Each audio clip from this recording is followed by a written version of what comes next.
Greetings, Ani, Bonjour, Kwe, Tansi, it's Scano. It's Catherine and Brian at Moonstarlodge with your Indigenous perspective on all things cartomancy, and we are here in the week of October 21st to 27th. We're using the same decks as last week, getting closer and closer and closer to Samhain and the continuing Days of the Dead. During this week we have the Iroquoian Day of the Dead on the 25th, which is Owagat. It's the name of that day. We're still in the grandmother of Waxtall woman, and we have come out of the full moon cycle, so we're in the third quarter. So let's go to the cards. So here is the unfinished ghostly business. It just went out of my head, the name of the deck. It's Unfinished Business, a Ghostly Tarot by M.J. Cullinane. And so there's the 7 tarot, and here are the other decks in clarification. So we start the week with the 7 of Cups, which is lots of choices, some good, some bad. What we are being warned is that we can't spend a whole lot of time going down a whole lot of, 7 different rabbit holes and wasting time. We've got to look at our choices and make the proper choice. The Wheel of Fortune is the clarifier, so the choice we make could be good, could be bad, but it's important to remember we had that Queen of Swords last week, and you can call upon that archetype to help. The help is here in the sense of the Hierophant. The Hierophant brings law and order and spiritual study and all kinds of organizational structure to our week. So this is going to help to keep us from going off on a tangent there. The card that's clarifying it is Blooms, so it's coming up sunny, and this is a good thing. The sunny aspect says we picked the right thing to focus on this week. It does bring a Tower moment. Now, people tend to slant in these post-Rider-Waite-Smith days, with Tower being a bad thing, like an instant change, which kind of leaves people feeling very uncomfortable. But in fact, in the old days when the Tower was called the House of God, it was meant to be the lightning as a release from something binding us, perhaps imprisoning us.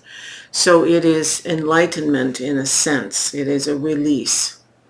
It's clarified here by the Brother card, so, which I have upside down. So the Brother card is an energy and attribute. It can be an actual physical brother, somebody who is the archetype of the brother, helpful. It can be somebody known, somebody unknown, but it's brotherly type energy helping us with this Tower moment of release from something that we're moving toward. It can be an expansion. The central card here is the Moon, and the Moon can be, in its negative aspect, illusion and deception, but it can also brighten up the shadows, and the shadows are things that last week's reading looked a lot at, making sure we are in balance. And it's interesting because in this week we are asked to consider the Moon to be a portal. So for originality, idealism, and progression, doing some kind of journey with the Moon, coming out of this perigee full moon last week, would be a really good thing. The Moon is an ally this week. not somebody that seduces us to go down the wrong rabbit hole. We know this because the next is the Three of Pentacles, working with others to build something, to create something. And it's very much in this material plane that working together with other people helps. And it's clarified by the Sun card. So this brings, again, enlightenment. Different than the Moon. It's enlightening, it's building, it's a positive thing. We also had the Sun card last week, too. The Knight of Pentacles, often shown in a Rider-Waite-Smith type deck as the knight on a workhorse, like a Clydesdale, slowly, quietly, 1 foot ahead of the other, making the changes that need to be made. And that's the nature of the week. Working slowly through what needs to happen. And it's clarified by Kosith. And Kusith. And this is an animal of focus. So in order to get all this work done, we need to remain in focus and keep ourselves from being distracted. The next card, the Nine of Pentacles, says that by the time we hit the 27th, we have amassed everything we need. These three cards are pentacles. And so we are accumulating in this dimension all that we need. The clarifier here for that, the astrological stuff, is the answers you need are coming. The full moon of Gemini.